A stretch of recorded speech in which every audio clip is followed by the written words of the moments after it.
For me, this next chapter of my life is really about uh, the leadership of letting go.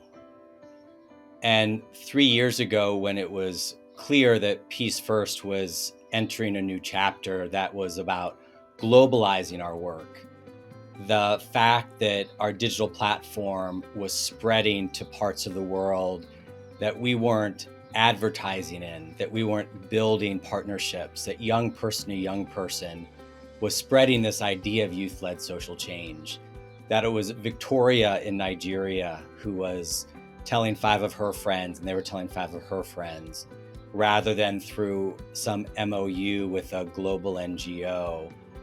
I realized that Peace First was entering a new chapter of our work. And the creation of our fellowship program that was centering the leadership and decision-making of young people within the organization,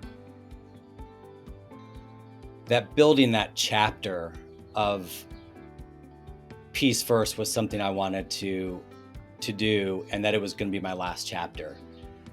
And so having 3 years to prepare for this exit and to build an organization that would be worthy of the 2 leaders that y'all just had a chance to meet was work that I wanted to do, and that this would be the last piece of work that I would do in this particular capacity. And it's been really interesting to sort of design yourself out of a job.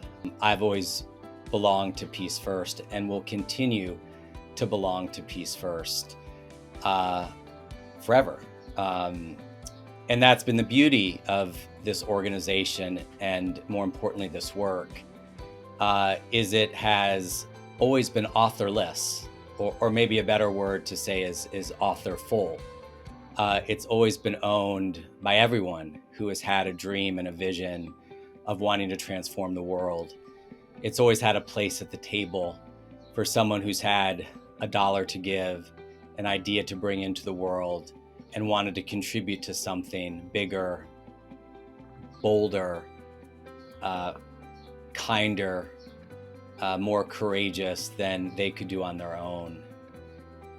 And I think it's this final piece that I'm most proud of, is not what I have contributed, but what I've watched others bring to this global potluck of change over the past 30 years. The past couple of months, as I've been working on my transition, it's generally been really joyful getting to connect with so many of the people and stories that we've been sharing with you through this Founders Corner, thanking longtime supporters, contributors to the vision of Peace First, and watching our leaders existing in new craft the next pathway for the organization. My hope in what we create at Peace First, and I think one of the things that makes us so radical, is that we care as much about what young people are doing in the world as who they are, as much about the impact that they're having as their interior lives. People have been asking me, what are you most worried about your successors changing? And my reaction has been, gosh, I hope they do. Because the last thing I hope Peace First becomes is a museum. I think what has made Peace First such a transformative space is its ability to transform, to be responsive to the needs, the ideas, the power, the beauty, the anger of young people, the dynamism that exists in those ideas.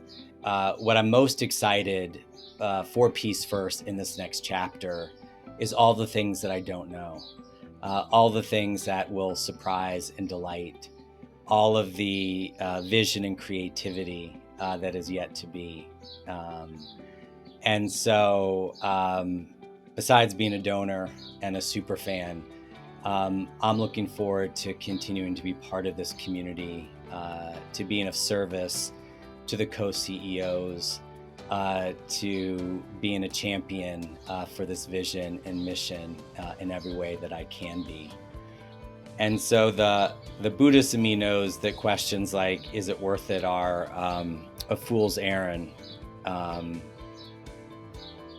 what I can tell you is that while I've not liked every part of my job, in 30 years, there's not been a day that I've not loved my job. And that's not so bad.